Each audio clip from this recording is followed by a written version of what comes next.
He told me I'd never be enough for someone like him, not because I didn't love enough, but because I didn't earn enough. That day, I promised myself something. I would never let anyone measure my worth by the size of my wallet again. I didn't know it then, but losing him was the best investment I ever made.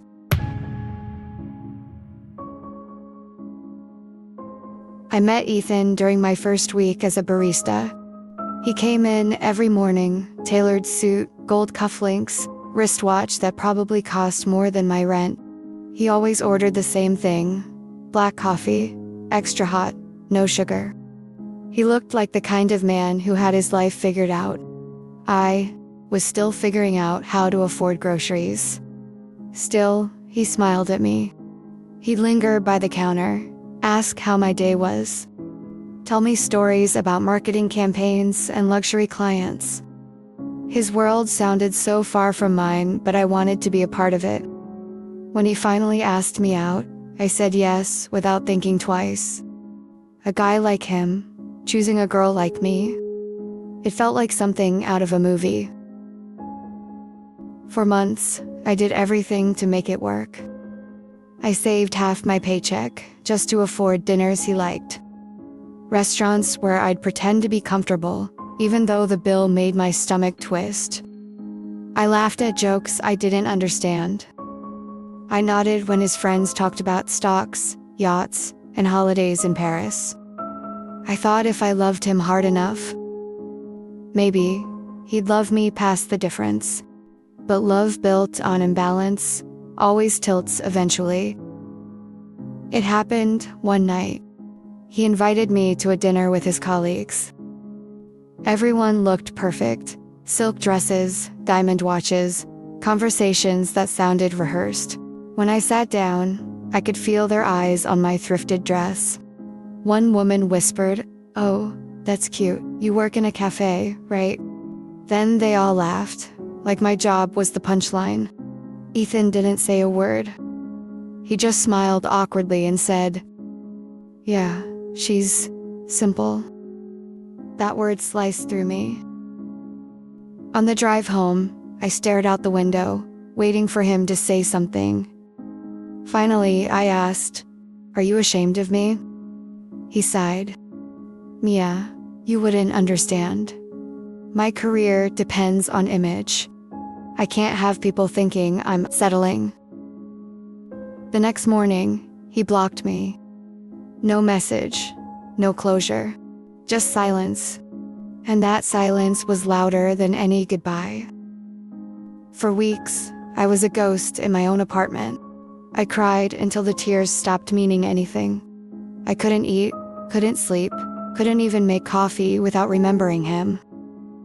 But one night, somewhere between anger and exhaustion, something inside me snapped. I turned on my old laptop, typed "how to start a business with no money," and started reading. Marketing, design, branding, strategy.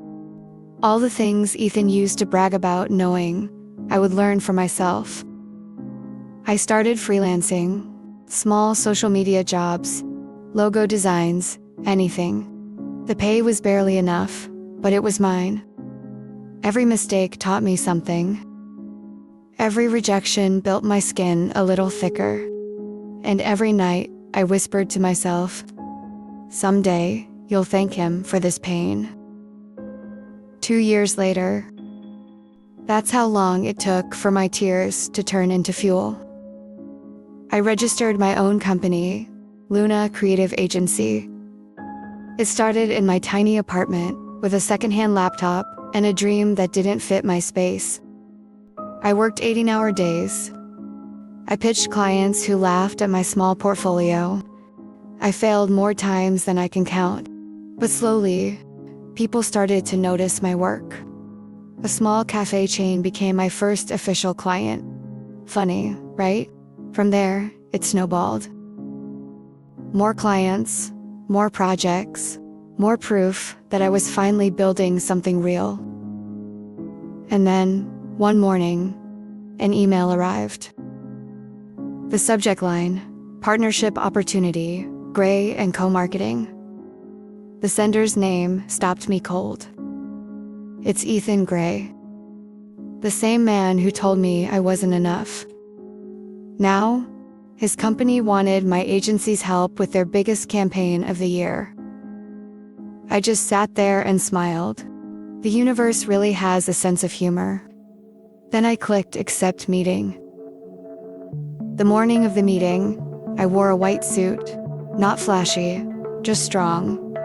The kind of outfit that says, I made it on my own. When I walked into that glass-walled conference room, I saw him immediately. Ethan in his usual suit, looking just as confident, until his eyes met mine. He froze.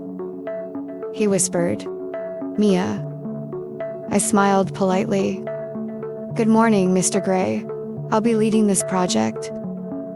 The color drained from his face. He fumbled his pen, cleared his throat, pretended to look busy. As I presented, I could see him shrinking in his chair. Every slide, every confident sentence, was proof of how far I'd come, and how far he'd fallen in my story.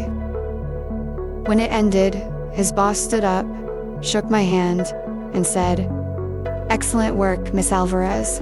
We're transferring full creative control to your agency." Ethan couldn't even look at me. I thanked them all, packed my laptop, and walked out calm, steady, and proud. I didn't need to say a single word. My success had spoken for me. Outside, the city lights shimmered like gold.